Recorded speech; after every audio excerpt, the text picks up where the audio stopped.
everybody, and welcome to America. I want to introduce you all to the newest member of the Everyday American fleet, and that is this 1983 R model Mack that I just bought. This truck's name is Deputy Dog, and the little backstory behind why I bought this truck. My dad used to drive this truck when it was brand new for the grain elevator in town where he worked a long time ago, before I was ever born. And I had a conversation with the guy who runs the grain elevator, and blah blah blah. We talked to each other, and he had said, well, if you were interested in buying it, let me know. We could probably work something out if you wanted to fix it up. It's just sitting at our yard right now. It hasn't been plated. I mean, you see the plates on the front. It was last licensed in 2000, so it's 2019. This thing's been off the road for 19 years. It's in kind of rough shape, but it actually runs really good. My plan for right now is just to get it back roadworthy, and I'm not a truck driver. I don't haul things and stuff like that. My dad was, so I kind of want to do that. Get it running and drivable, kind of like as an homage to him. But as of right now, my plan is just to get it roadworthy and fix it up and try and keep it as original as possible. As of right now, it needs a clutch, brakes, some of the tires, and a lot of aesthetic things. So if you'll stick with me, I'll take you around and I will show you a little bit about it, and you can see what we got to work with here. So here we are under the hood of the Dog. This is a 300 horse Mack engine.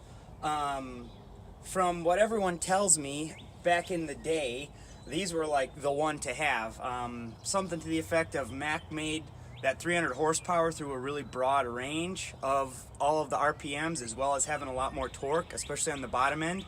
So like this truck only has a 6-speed transmission, but it could still keep up with trucks with either more gears or bigger engines just because of the way it made power. My dad bragged that back in the day when they used to haul grain in and they used to have to stop at the toll booths and pay tolls, that he could beat any other semi out of the toll booth when they would race up until 68 miles an hour, because I'm pretty sure this has pretty low gears in it. So once we get her tuned up, we'll see. As you can see, it's dirty. It's been in a grain elevator for pretty much its whole life. There's a lot of corn dust and stuff in there. I need to get some filters. I want to change the oil and everything like that, just to kind of get it from a better starting point. But here's what we've got to work with. Turbocharged inline 6. It does have a intercooler or aftercooler, charged air cooler, depending on what you call them. I've heard them called many different things. But that's what we got. Got to do some work with the lights and get those all working again. There's a roller missing on the hood. There's a couple cracks in the hood that I really want to get tuned up. But that's the engine. I'll take you around to the side and I'll show you what we got.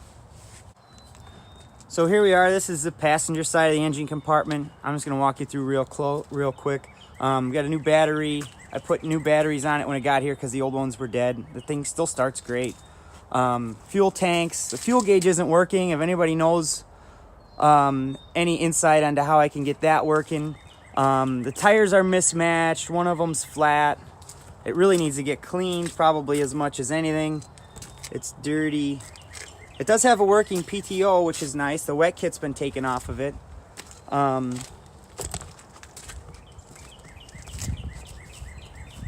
need to get lights hooked up on the back. You can see that one brake chamber is not hooked up.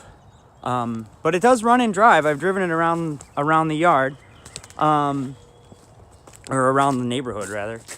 So that's just a brief introduction. I wanted to shoot some video of it before I did anything to it, so you could kind of see what kind of shape it was in when I got it. If you know any places where you can get parts for our model Macks, if there's any like junkyard, salvage yards, I'm gonna need some stuff to get this to where I want it to be. So if you know about any of that stuff, post it in the comments. I'd be glad to hear anything about it, or links to other videos of guys working on these, because I know a little bit about the whole general thing, but I'm not an expert. And I try to stay humble. So Yeah, thanks. Stick around, and I'll try and keep you guys updated on the progression as we get her tuned up and in better shape. Next step is I'm gonna get the pressure washer that's parked over here and really get her cleaned up good and start from there. So if you have any information on places to find parts or anything like that, let me know. And until next time, stay American.